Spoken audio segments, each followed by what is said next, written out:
Don Enrique, si nos puede comentar, ¿verdad?, sobre esta información, ¿verdad?, que prácticamente Daniel Ortega ha dejado de entrever que el INSS está en quiebra total.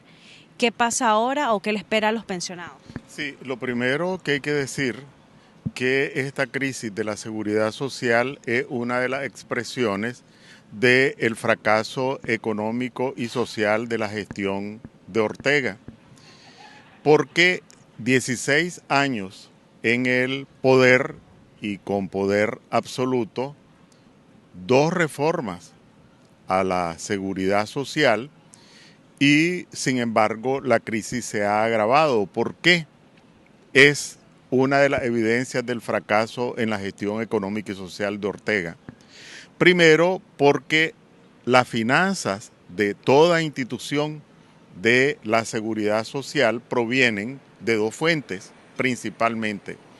El aporte de los empresarios, los empleadores, y el aporte de los cotizantes, de los trabajadores. En el caso de Nicaragua, únicamente el 20% de la población laboral cotiza al INSS. El 80% de la población laboral nicaragüense se encuentra en lo que se llama informalidad laboral. Y esta es la primera evidencia del fracaso del modelo impuesto por Ortega. La incapacidad de este modelo económico para generar empleo formal, es decir, trabajo fijo en empresas estables. Con el 20% de la población laboral cotizando, pues es muy difícil que las finanzas de la seguridad social se refresquen. Entonces, lo primero es el modelo económico impuesto por Ortega, incapaz de generar empleo formal. En segundo lugar, la corrupción, que es otra de las facetas del modelo impuesto por Ortega. Han habido escándalos públicos y otros que no han sido escándalos porque no han salido a luz pública. Créditos amañados cuando el INSS no es una institución de financiamiento, fraudes gigantescos, ahí están a luz pública algunos de esos cajones que se construyeron y que llevan años desocupados y se construyeron con las cotizaciones de los trabajadores y con el aporte de los empleadores. Corrupción pura y simple. En segundo lugar, la ineficiencia.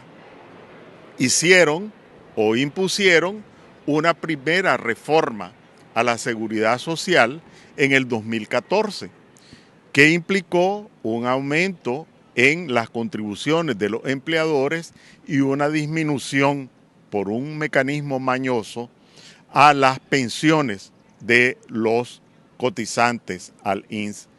Fue mañosa en varios sentidos porque la aprobaron un 19, 20 de diciembre cuando la gente estaba saliendo de vacaciones, nadie le puso mente y cuando se regresó de las vacaciones en enero, pues ya se había olvidado esa reforma que castigó severamente a los futuros pensionados. En ese momento algunos voceros de la dictadura aparecieron diciendo que con esa reforma hasta 1934, creo que dijeron, estaban saneadas las finanzas del INSS. Bueno, ya vimos cómo en el 2018 el estallido de las protestas se produjo por el intento de imponer unas nuevas reformas porque no dieron resultado, por la ineficiencia, por la ineptitud de quienes gestionaban al INSS y de quienes impusieron las reformas del 2014. Y en tercer lugar, decía la incapacidad del modelo, decía la corrupción, decía la ineptitud. El cuarto lugar es el despilfarro. Cuando asumió el gobierno Ortega, el INSS registraba superávit y la proporción de los gastos administrativos en comparación con los ingresos estaba alrededor del 6%.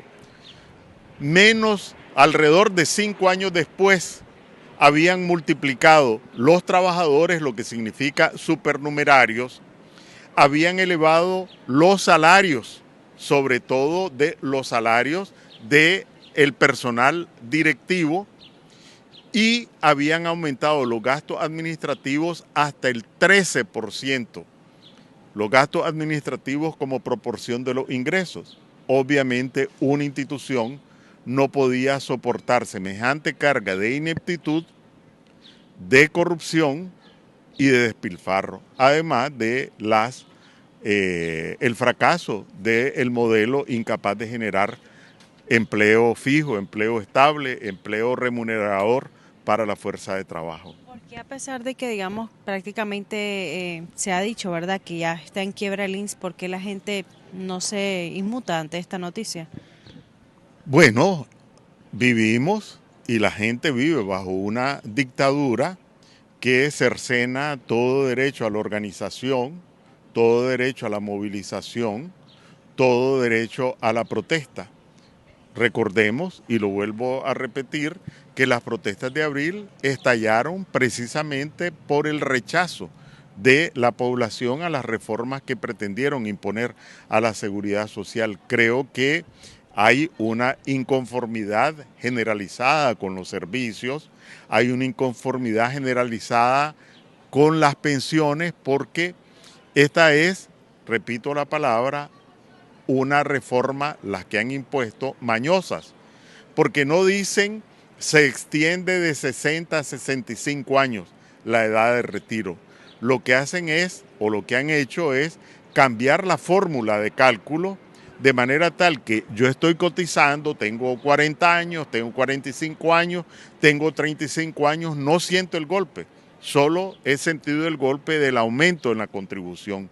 Siento el golpe hasta que yo solito, individualmente, voy a hacer los trámites para mi pensión y me encuentro con que mi pensión representa un 50% de lo que yo esperaba, un 40% de lo que yo esperaba. Entonces, la gente no expresa públicamente su inconformidad, no porque no esté inconforme, está muy inconforme, sino porque vivimos en una dictadura que aplasta todo derecho de organización, de protesta y de movilización de la población. Ahora, ¿qué le espera a la gente entonces? Porque es decir, los años siguen avanzando, el régimen de Daniel Ortega todavía sigue, como dicen, atornillado al poder. ¿Qué va a pasar con esta gente que se va a jubilar en su momento? Bueno, precisamente cuando hablamos de derrotar a Ortega y cuando hablamos de la necesidad de impulsar un cambio, ese cambio no solo puede ser en la parte, ese cambio no puede ser solo en la parte política, elecciones, independencia del poder judicial, libertades públicas, derechos ciudadanos, sino que también a los nicaragüenses tenemos que proponerle qué vamos a hacer en esos problemas que afectan el día a día de la población. Y uno de esos problemas es precisamente el tema de la seguridad social. Entonces, en este momento, lo que corresponde es exigir a Ortega que la seguridad social, por lo menos, sea financiada con recursos públicos para no perjudicar a los cotizantes ni a los pensionados, que de todas maneras ya están siendo perjudicados, pero al menos mantener las pensiones. Pero nosotros, los que aspiramos a un cambio en Nicaragua, también tenemos que preparar una propuesta de solución, y esa propuesta de solución tiene que incluir, en primer lugar, el tema de la corrupción, sanear el INSS, hacer una auditoría a fondo para identificar a los saqueadores del INSS e ir a recuperar esos fondos que han saqueado miembros de la mafia orteguista. Eso en primer lugar. En segundo lugar, sanear las finanzas del INSS significa ajustar sus costos a los costos reales de operación, es decir, disminuir los gastos operativos como proporción de los ingresos, por lo menos al nivel que tenían, 6% que tenían cuando Ortega tomó el poder. Y en tercer lugar, nosotros tenemos que proponer qué es lo que vamos a hacer para generar empleo productivo, qué vamos a hacer para que la gente reciba mayores remuneraciones, de manera tal que más empleo y mejores salarios se traduzcan en más ingresos para la seguridad social que contribuyan a la sostenibilidad financiera del INS.